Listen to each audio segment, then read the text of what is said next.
Well, hello everybody. Welcome to the Flying by the Seat of Our Pants Winter Bird Festival in Morro Bay. And it's a lovely day out here in Morro Bay, and we wish you were here, but you know what? We're all together on Zoom. So today's presentation is by Kelly Vanden Heuvel, and she's going to talk about Pacific Wildlife Care and their amazing mission. And she might even bring in a special guest. We'll see. So a few announcements before we get started. First of all, we will be recording this message, this whole video. So in a few days or so, it will be up on our website. We'll figure that out after the program is over, but look on our website for that. If you're familiar with Zoom, you'll know there's lots of different functions on Zoom, but we're pretty much turning all of those off because, you know, when you have hundreds of people in the same Zoom room, and if they're not muted, it can be a zoo. So we're turning off the mute. And also there is that raise your hand function. And here's the reality. We're not going to recognize any raised hands. So you don't even need to bother about pushing your hand raised because we're not going to recognize it. Now the chat function is something we will use in the last half of the program. And the chat function will be open up basically for your questions of Kelly. So if you'd like to know something, then you can put it into the chat and make sure you chat to everyone, not just to one person or another, and we'll get those at the end. Finally, just to let you know, we wish you were here in person, but we're doing our best with this Zoom festival, but we have incurred a lot of expenses having to cancel our festival right at the last moment. So we are looking for donations. Yes, all of these are free, but if you're able and can make a donation, we would love that. We would really appreciate it. Because if we're going to start another festival next year, it's going to take some seed money to make that happen. So if you want to see an in-person festival, and if you are able, you can make donations several ways. The old-fashioned way of writing a check and mailing it in. If you know where a checkbook is and how to do that and can find a stamp, that's one way. The modern way is to hold your phone up to the QR codes on the last slide, and you can donate either by Venmo or by PayPal. Or if you would rather, just go to the Morro Bay Winter Bird Festival website, and there will be a link, and you can click right on that. So now we are on to our program, and I'd like to introduce Kelly Vanden Heuvel, and I just realized I left her biography page down in my printer in another room. But Kelly has been involved in the Winter Bird Festival for years and years as the program coordinator, but she's also been a volunteer for Pacific Wildlife Care. And she's got a unique situation. She's got a ranch outside of Cayucas with some property and huge flight cages. So she's able to rehab, especially some of those large raptors, and get them back up and running and ready for release. So I'm really excited to hear Kelly today talk about the work of Pacific Wildlife Care. Every community has a little wildlife care organization, and ours in Morro Bay is really quite robust. So she's going to talk about that and maybe bring along a guest. In her spare time, when she's not rehabbing birds or volunteering for something or other, she sells real estate here in Morro Bay. So if you want to buy a house, you can go check out Kelly's website and buy a house from here.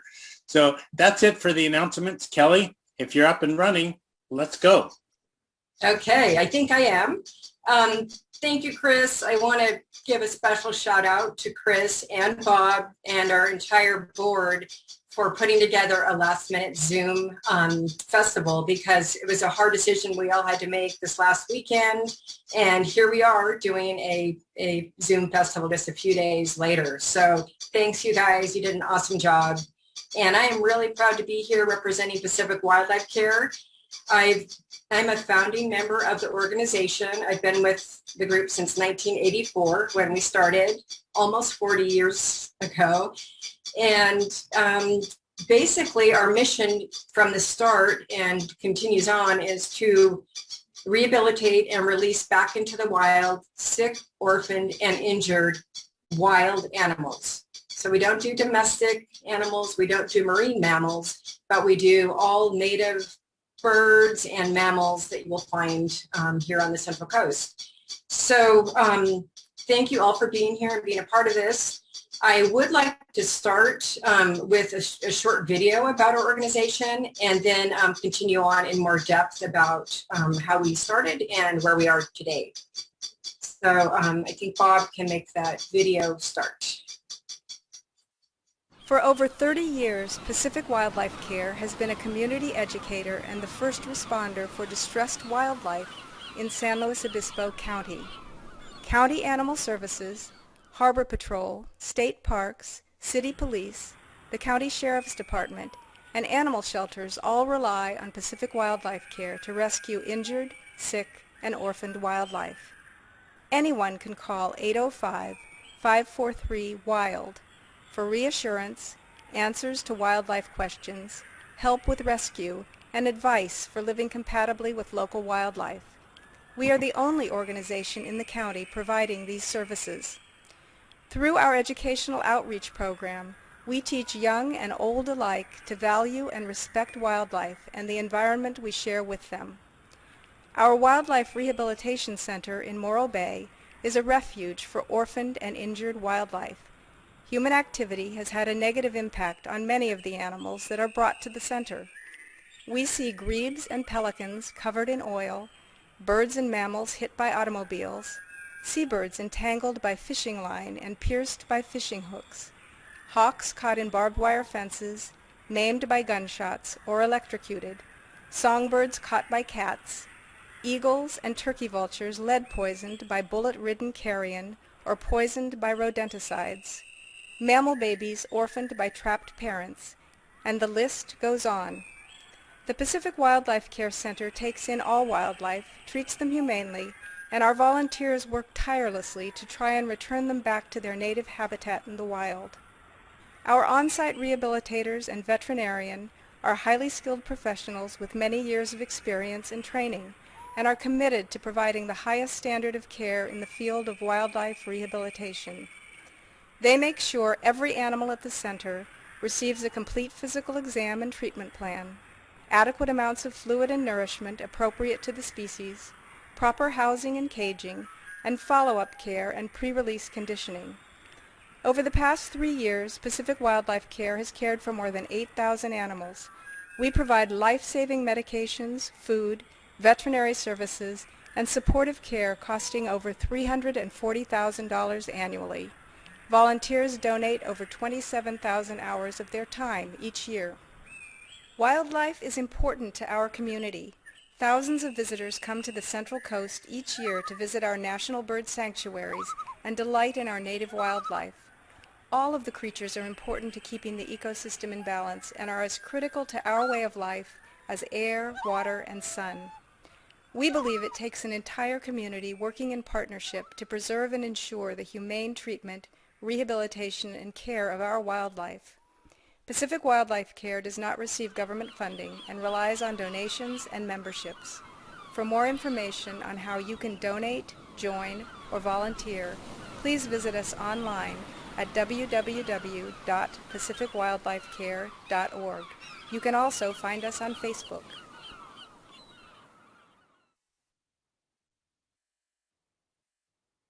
So that's an overview of our organization and what we do. We've been doing it for a long time in this county, as I said, since 1984. We've come a long way since then. There was 5 of us in the beginning, and I think we have upwards of over 1,000 people that volunteer for us. We also have a full-time veterinarian on staff that is critical in our operation in assessing wild animals and deciding if they're eligible to be released back into the wild. We do surgeries and we do active rehab at the center. Plus, as Chris mentioned earlier, there's a flight cage out here on my property where we condition larger birds of prey after they've had their initial treatment before they are released back to the wild. So all that being said, even though our main goal is to release back to the wild, there are certain situations where animals cannot be released to the wild. Denali is one of those situations. So he is a red-tailed hawk. I've had him for 11 years now, since he was a baby, and he was born with a congenital eye disorder that limits his sight. So it's like cataracts in people, where if he is looking out, he would be like looking through a mini blind, basically. So obviously he would not be able to hunt in the wild with his situation. He was found by some people up in the Sacramento area, and they were well-meaning individuals who took him in, decided to try to care for him themselves, but realized that they shouldn't have a bird of prey. It's illegal. So they took him to a local vet who basically discovered what his problem was, and that is the eye issue. And he's also somewhat imprinted, as you can see. He's used to being around people. So those were bad, situations for a bird of prey to be put back into the wild. He would not survive. So he was evaluated and deemed to be an eligible educational ambassador. He wants to show you his red tail right now. He loves to show off. And so he is one of 12 educational animals that we have with Pacific Wildlife Care. And what we do, is take our birds and mammals to schools, Rotary clubs, churches, events, to teach people about these wild animals and their importance in our environment. And it's really effective. I have kids that I brought Denali to their schools when they were young, and now they're adults, and they approach me and they're in biology or other areas of the environment because they learned about the importance of birds and mammals and other, just taking care of our environment in general. So a little bit about red-tailed hawks. They're pretty common here on the Central Coast and throughout California, from actually all the way Canada down to South America. And there are various color morphs with red-tailed hawks, as with a lot of raptors.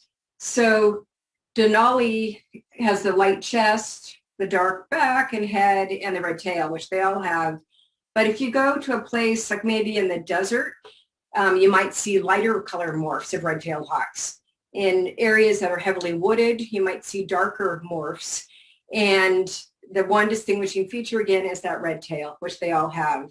They also have, which is kind of interesting since he's in this position, this round circular pattern on the back of their head. I don't know if you can all see that, but it's almost like a halo.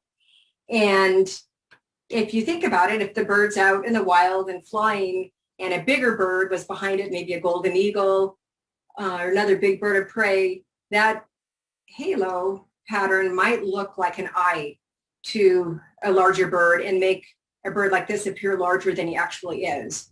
So it's just one of those possibilities that nature came up with to protect him in the wild. One of the things also I want to mention about raptors in general, females are always 30% larger in size than the males.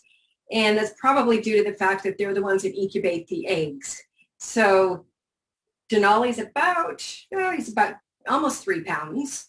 A female could be, 4 pounds, maybe a little bit more.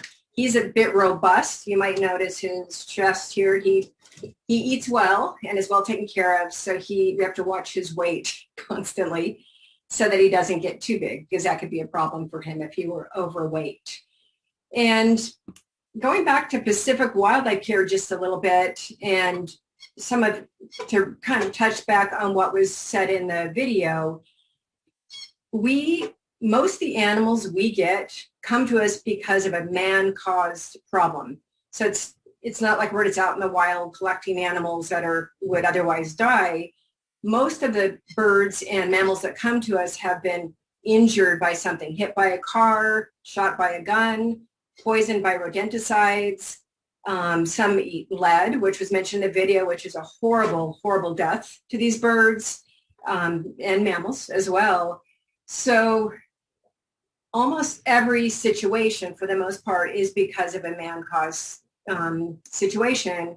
Here on the Central Coast, Cayucos, Morro Bay, we get a lot of seabirds. And so many of those have fishing line wrapped around them, hooks in their beaks, oiled, birds. So we do our best to treat these animals, care for them, and get them back into the wild as soon as we possibly can. We're very successful at that. Last year, we had almost 2,500 patients wild animals come into our center. We have a fairly high release rate with those numbers. Obviously, some are injured in such a way or sick that we can't help them, but for the most part, we're able to. So we do have a center in Morro Bay. It's been a temporary spot for us. We've had it now, I believe, about 10 years. And prior to that, we all just worked from our homes. In our backyards. I did in the beginning everything from pelicans to raccoons to possums to seagulls and birds of prey. So now we're much more professional in the sense that we have a center. We have people that specialize with certain animals, and so it works out very well that we can, care for those animals as we know how to. So let's see what else about PWC. So yes, our property in Morro Bay is we're going to be losing here in the next year plus, maybe 2 years max. We've rented the property from a local power plant basically, and now we need to give it back. So about 2 years ago, PWC purchased some land on Buckley Road in San Luis Obispo. It's a large parcel that is flat, and we plan to rebuild our wildlife center bigger and better than ever. So that's in the works. Like the Bird Festival, we are volunteer based. We rely on donations and grants. So we have a big road ahead of us. The center is going to be very costly, millions of dollars to complete. So we're in the process of a capital campaign right now to generate revenue. If you want to find out more about that, you can go to our website, which is pacificwildlifecare.org. And that is something that will help us for the future, and we'll have a top of the line center when we finally get it completed, which will hopefully be in the next few years.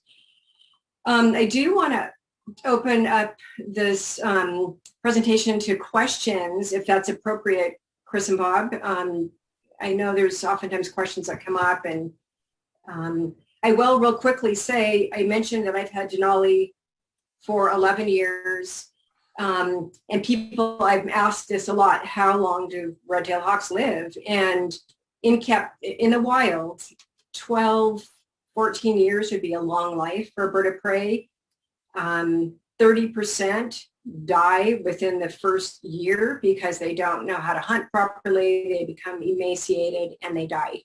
So in the wild, it's tough out there. If they survive that first year, they still have other problems, including all the things I mentioned earlier with rodenticides and lead and just nature. It can be tough. So in captivity, a bird like Denali could live to be 35 years old or more. That's the oldest one I'm aware of in captivity for a red-tailed hawk is 35. I do know, nope, he's going to pose again. I have a great horned owl also, and she's 21. I recently found out there's a great horned owl at the San Francisco Zoo that is 50. So again, in captivity, taken care of well, fed every day, they can live a lot longer than they would otherwise do so in the wild. Good. Kelly, let me just jump in here for a second. Okay. That's an amazing bird. And what I want to announce to everybody online, there's about 150 people online. Now's a good time to write some questions. We are going to open the chat room. And so if you have a question for Kelly about red-tailed hawks, about raptors in general, Kelly's also done a lot of rehab of eagles as well as hawks.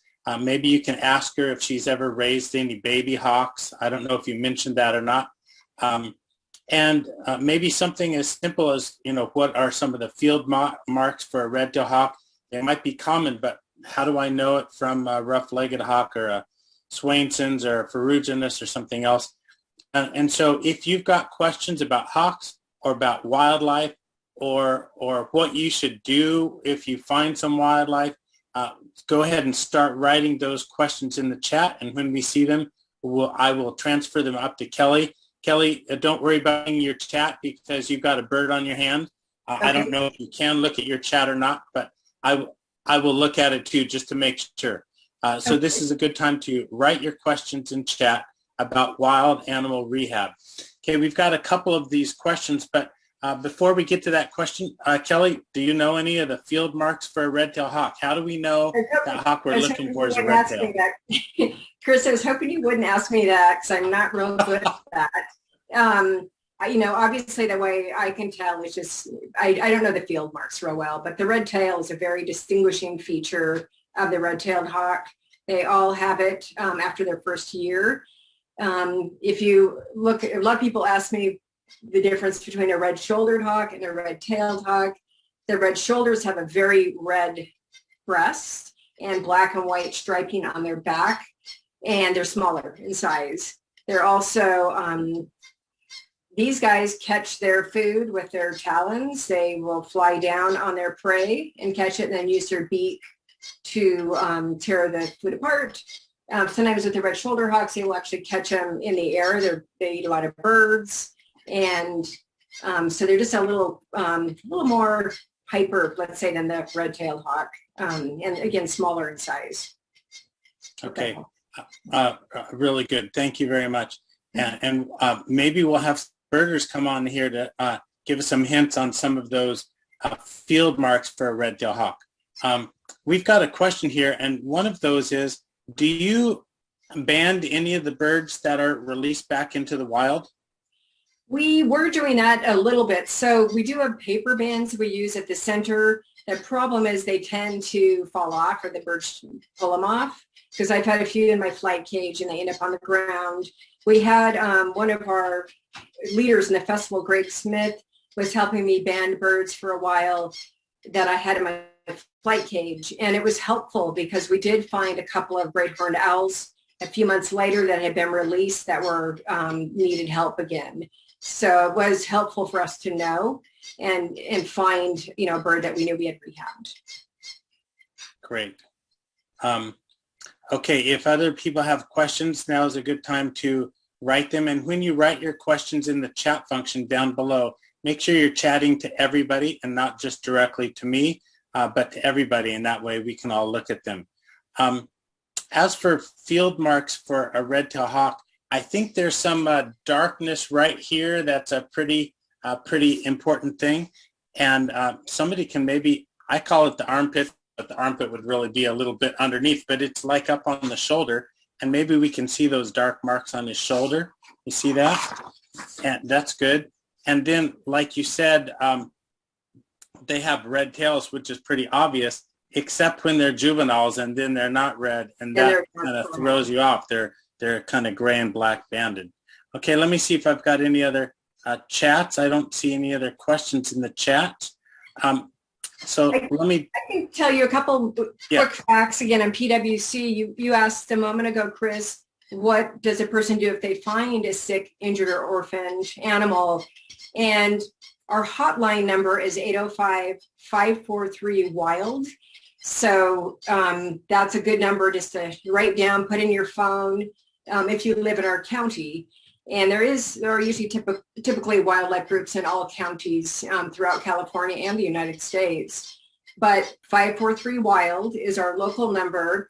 And what we tell people is if it's safe and you can take the animal out of a bad situation, using a blanket or gloves, put it in a box in a cool, warm, not hot, not cold, dark, quiet place. You don't want it in a room with dogs barking or, a room that's too hot or cold. Just quiet, dark, until someone can respond and pick the bird up and bring it to our center.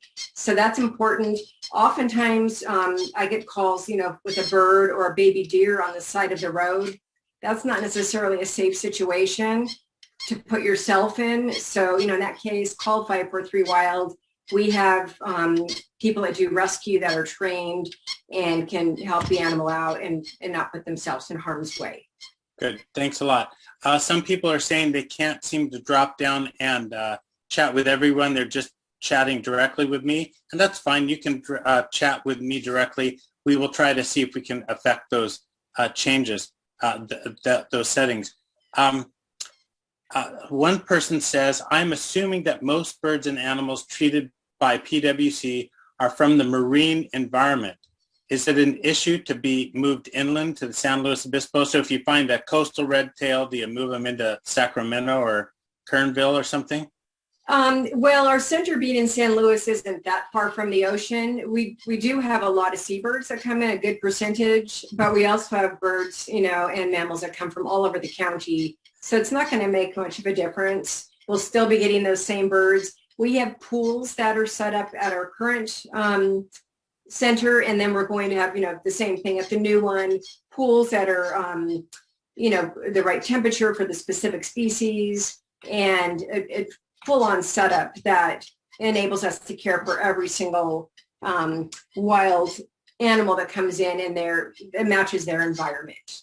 Good. And I think one of the important things there is some of those birds that are seabirds, their feet need special care, so you can't just throw them in a cage. They've got to be in a water situation, and so you have to have just the right water, the right kind of netting to hold them and treat them so you don't injure their feet. Can you mention anything about that? Yeah, we do have these for the pelagic birds. It's kind of we've learned this from other organizations, but like a netting, like you said, that they sit on, because they can't just sit on the bottom of a crate. And so when they're in intensive care, they're in a special seabird room that has these crates with the special netting on the bottom that they actually sit in. There's also small pools, and then outside we have the larger pools once they're ready to make that next step and go out, you know, outside into a big pool. So it's kind of a gradual thing.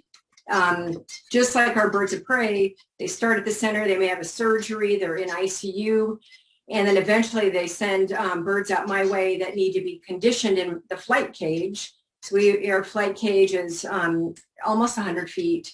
And it enables birds to condition, because they've been in a cage, you know, for some time being rehabilitated. So they need to fly, and they need to live prey hunt if they're younger birds. So we teach them all of that here. Good. Yeah, Sandy had a question. She wonders, how big is that flight cage? You just mentioned it. And how do the birds live in there? Or how many birds live in there? What's life like in a flight cage? Yeah, so that's interesting. At one time, this was too many, but we had a run on golden eagles, and I had 3 in there at the same time. It worked. It was tight quarters and not ideal, but it was all we had at the time. We will have a large Raptor flight cage at our new center, but I've also had, you know, up to, 5 or 6 great horned owls at the same time, red-tailed hawks, 3 or 4. They're able to fly. There's various perches at different heights, and then there's a corner they can turn around in. So it gives them everything they need to learn how to perch and fly and land. The one thing we can't do, and we've been in situations where we've had to make it work, is you can't have an owl and a hawk in the same flight. You know, they would not get along well. So we've had to curtain off the flight cage and separate it, but then they don't have the proper, you know, flying space that they really need. Right. Good. So somebody's asking about sounds. Somebody's hearing a little sound in your place, and then somebody else talked about the sound of a red-tailed hawk. And I think the red-tailed hawk goes something like, which is essentially the call in all TV movies for bald eagles, golden eagles, falcons, or vultures. Or whatever. The common red-tailed hawk sound is the classic sound for all large, scary birds of prey. Exactly. It's what else is that noise going on behind you? So we do birds of all sizes, and this is a domestic bird that I raise. It's an owl finch, and I'm hand feeding these, so they need to be fed every hour with a syringe. But that launches in, it's a good segue to what we do at the center, which is baby bird season is just about to start. And when baby bird season happens, we have a whole room devoted to baby birds. And we have volunteers that come in from 6 a.m. They stay till 7 p.m. hand feeding baby birds, which need to eat like every 45 minutes. So we've got some excellent volunteers. They train them to do that so that they know what they're doing and care for. And baby bird season seems to go on, feels like it goes on forever, but it's really just a few months. of that. And those are all the smaller birds. We do get a lot of hawks that come in and owls that either a tree's been cut down with a nest in it, or maybe a baby's fallen from a nest and we can't re-nest it for some reason. But when those birds come in, we're dealing with a lot of babies, raptors as well. Somebody just asked a question about rescuing baby birds. Are there times you should maybe not rescue a baby bird and leave it alone? When should you pick it up and when should you leave it alone? Well, that's a good question. So a lot of times when birds are fledging, when they're first coming out of the nest, they are learning to fly. So people oftentimes say, oh no, we've got to rescue it, and they bring it to us. And basically we've just kidnapped a little bird from its parents and it didn't need to be saved. The one thing that does happen though is if there's a cat in the yard potentially or some other animal, the bird could be injured. So if you see a bird like that is fledged, a young bird in your yard, ideally, if you can make sure it's as safe as can be, it's going to start branching and getting up off the ground pretty quickly. So the parents teach it, they encourage it to get off, the ground and start flying and learning to eat on its own. But they really should be left with their parents if at all possible.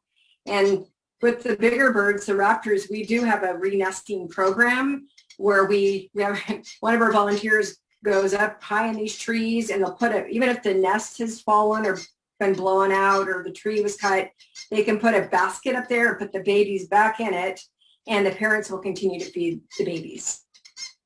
Sounds like the kind of job for just a really specific skill set, and someone who really has that love. We've got lots of questions coming in now. Marcel Bacula says PwC saw 2,500 cases in 2021, 196 different species.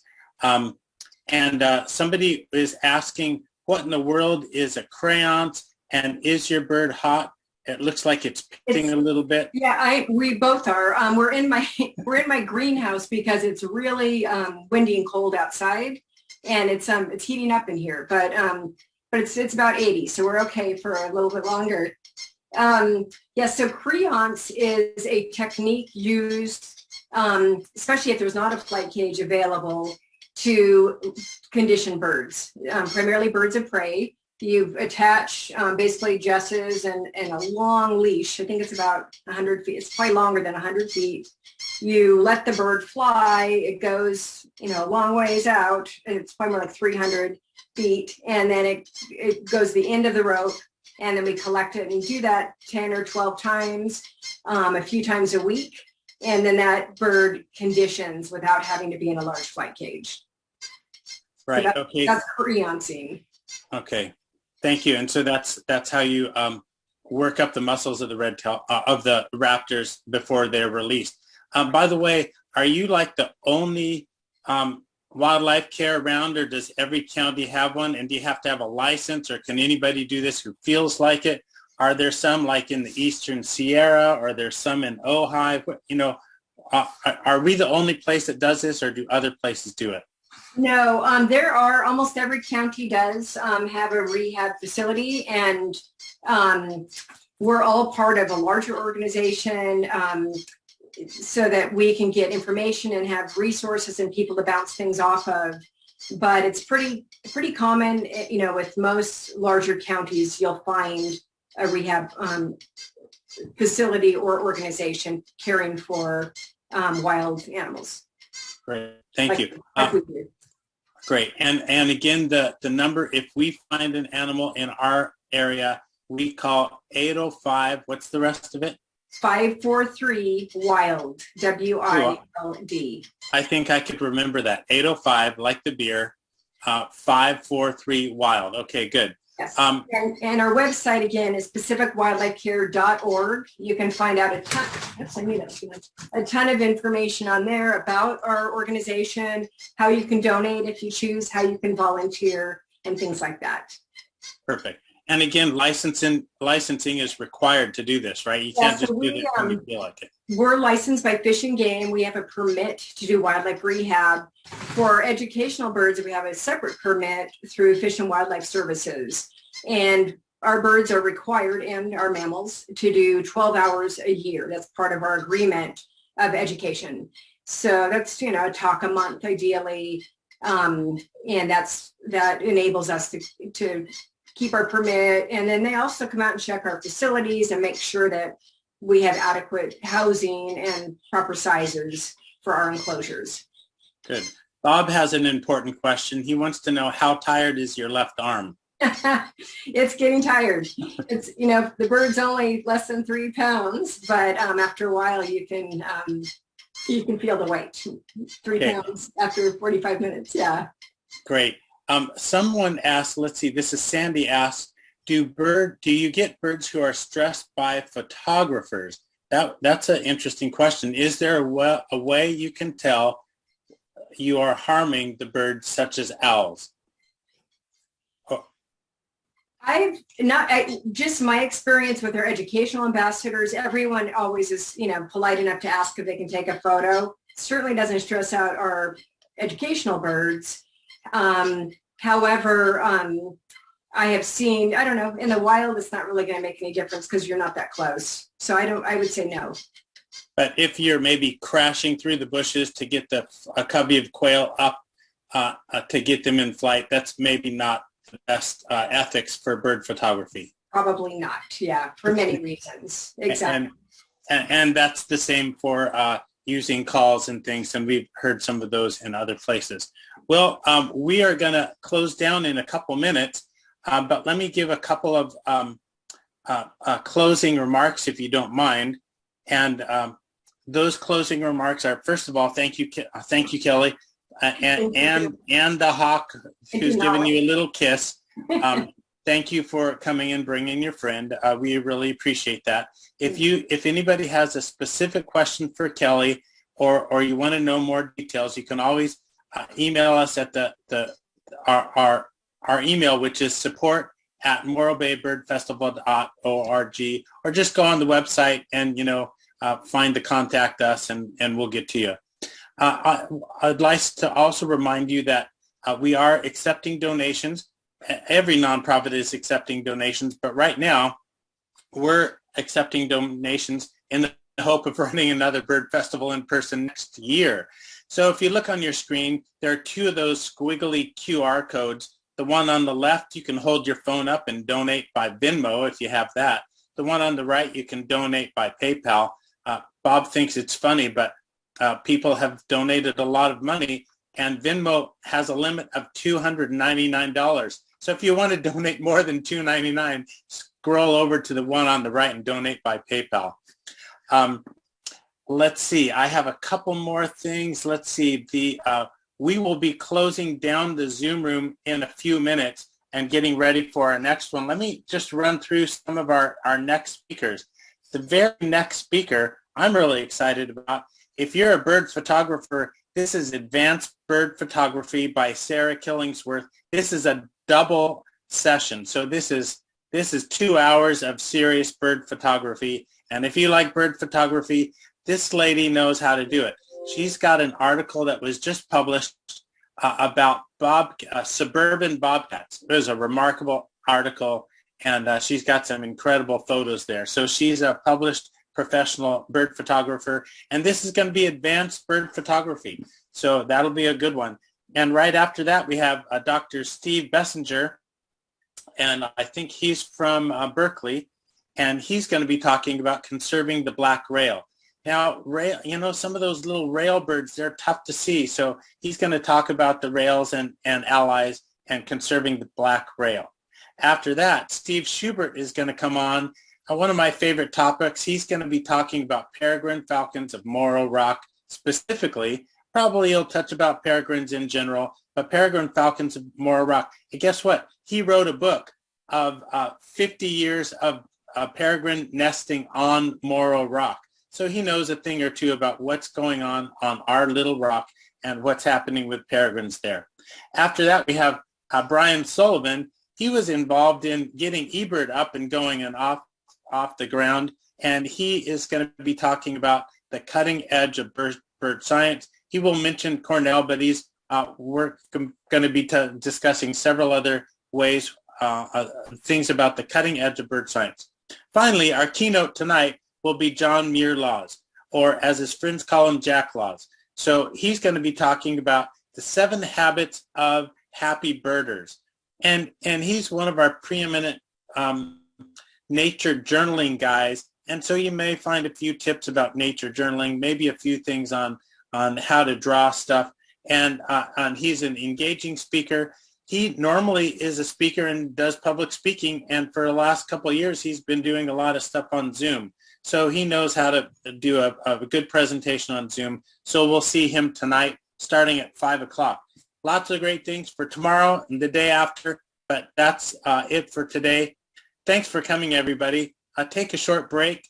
Come back at the top of the hour for Sarah Killingsworth and Advanced Bird Photography.